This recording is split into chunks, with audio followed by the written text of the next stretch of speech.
Hey super friends, welcome to our channel the super hero universe where legends rise, जहां आपको मिलती है super hero world से जुड़ी हर अपडेट। इस वीडियो में हम बात करने वाले हैं डेयरडेविल बोर्न अगेन के एपिसोड 2 की कहानी, comic book references, Easter eggs और अदर एमसीयू कनेक्शन के बारे में। अगर आपने एपिसोड 1 का ब्रेकडाउन मिस कर दिया है तो आप पहले उसे देख लीजिए, और अगर आपको ये वीडियो पसंद आए आप इसे लाइक कीजिए, शेयर कीजिए, और ऐसी आगे आने वाली वीडियोस के लिए हमारे चैनल को सब्सक्राइब करना मत भूलिएगा। तो बिना किसी देरी किए चलिए इस वीडियो की शुरुआत करते हैं।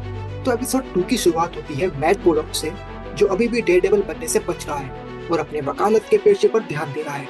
इस बार वह एक केस लेता है जो है हेक्टर अयाला का, जिसे एक अंडरकवर पुलिस ऑफिसर की हत्या और हमले का आरोपी बनाया गया है। लेकिन असलियत कुछ और ही होती है। हेक्टर दरअसल एक मासूम आदमी की जान बचाने की कोशिश कर रहा था। निकीटोरस नाम के शख्स को दो पुलिस वाले बुरी तरह मार रहे थे और हेक्टर ने बीच बचाव करने की कोशिश की, पर उसे इस बात का अंदाजा नहीं था कि जिन लोगों से वह लड़ रहा था वे असल में करप्ट पुलिस ऑफिसर्स थे। लड़ाई के दौरान एक ऑफिसर का एक्सीडेंट हो जाता है और वह ट्रेन से टकराकर मर जाता है। मैट अपने इन्वेस्टिगेशन में पाता है कि हेक्टर ही व्हाइट टाइगर है, जो डेयरडेविल के गायब होने के बाद से खुद न्याय दिलाने के लिए आगे आया था। अब मैट के सामने बड़ा सवाल ये है कि क्या वो हेक्टर को बचा पाए। दूसरी तरफ विल्सन फिस्क, जो अब न्यूयॉर्क का मेयर बन चुका है, अपनी पावर को मजबूत करने में लगा है। बेन की भतीजी एक यंग जर्नलिस्ट बीबी यूरिक उसे बताती है कि न्यूयॉर्क पुलिस डिपार्टमेंट के कमिश्नर गैलो उसका मेयर बनना पसंद नहीं कर रहे हैं और विरोध में इस्तीफा देने वाले हैं। फिस्क के लिए ये खतरे की घंटी है। वह कमिश्नर गैलो को धमकी देता है, उनकी फैमिली को टारगेट करके, और मजबूर करता है कि वे अपना इस्तीफा वापस ले लें। फिस्क सिर्फ राजनीति ही नहीं बल्कि अपनी इमेज को भी सुधारना चाहता है, और इसके लिए वह अपनी पत्नी वेनेसा के साथ कपल थेरेपी भी ज्वाइन करता है, जहां उनकी थेरेपिस्ट होती है हीथर ग्लैड। अब वापस आते हैं मैट पर।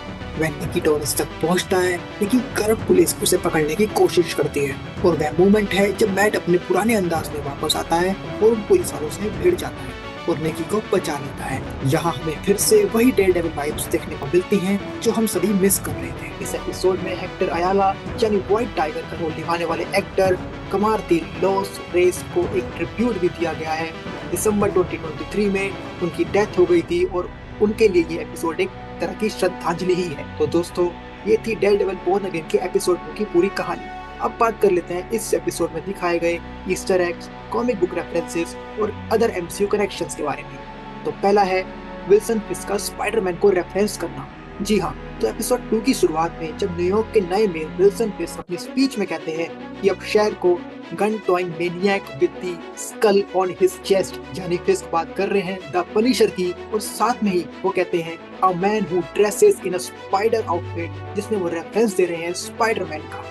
तो ये एमसीयू में स्पाइडरमैन का एक सूक्ष्म रेफरेंस है जो दर्शाता है कि ये सभी कैरेक्टर एक ही यूनिवर्स में को एग्जिस्ट करते हैं। इस एपिसोड में हम देखते हैं कि हेक्टर अयाला असल में व्हाइट टाइगर है, जो मार्वल कॉमिक्स का पहला हिस्पैनिक सुपर हीरो है। कॉमिक्स में हेक्टर को उसकी शक्तियां जेड टाइगर एम्यूलेट से मिलती हैं, जो उसे सुपर ह्यूमन एबिलिटीज देती है। शो में हेक्टर का कैरेक्टर डेयरडेविल के गायब होने के बाद न्यूयॉर्क की सड़कों पर न्याय दिलाने के लिए सामने आता है। टाइम स्क्वायर के सीन में हम रोजर्स द म्यूजिकल का एक बिलबोर्ड देखते हैं, जो होकाई सीरीज में इंट्रोड्यूस किया गया था। ये दर्शाता है कि ये म्यूजिकल अभी भी ब्रॉडवे पे चल रहा है। इसके अलावा हार्लेम्स पैराडाइज का एक बिलबोर्ड भी दिखता है, जो ल्यूक केज सीरीज में पॉपुलर नाइट क्लब था। यह रेफरेंस हमको संकेत करता है कि ल्यूक केज कैरेक्टर भी इस यूनिवर्स का हिस्सा है और शायद भविष्य में हमें इन कैरेक्टर्स का क्रॉसओवर देखने को मिले। एपिसोड में हीथर ग्लैड का कैरेक्टर इंट्रोड्यूस किया गया है, जो कॉमिक्स में मैट मोडॉक की एक पूर्व प्रेमिका रहती है। पहले एपिसोड में फॉगी नेल्सन की हमको डेथ दिखाई गई थी, जो फैंस के लिए एक शॉकिंग मोमेंट था। हालांकि कॉमिक्स में एक स्टोरी लाइन ऐसी भी रही है जिसमें फॉगी की मौत को फेक दिखाया जाता है और उसे विटनेस प्रोटेक्शन में रखा जाता है। ये संभव है कि शो में भी इसी स्टोरी लाइन को फॉलो किया जाए, इससे भविष्य में फॉगी की वापसी हो सके। दोस्तों, ये था डेयरडेविल बोर्न अगेन के एपिसोड 2 में छुपे हुए कुछ प्रमुख Easter eggs, comic book references और एमसीयू कनेक्शन के साथ एपिसोड 2 का ब्रेकडाउन। अगर मुझसे कोई डिटेल मिस हो गई हो या आपके पास कोई और इम्पोर्टेंट फैक्ट हो, अगर आप कुछ और हमसे शेयर करना चाहते हो, तो आप प्लीज कमेंट में लिखकर हमको जरूर बताएं।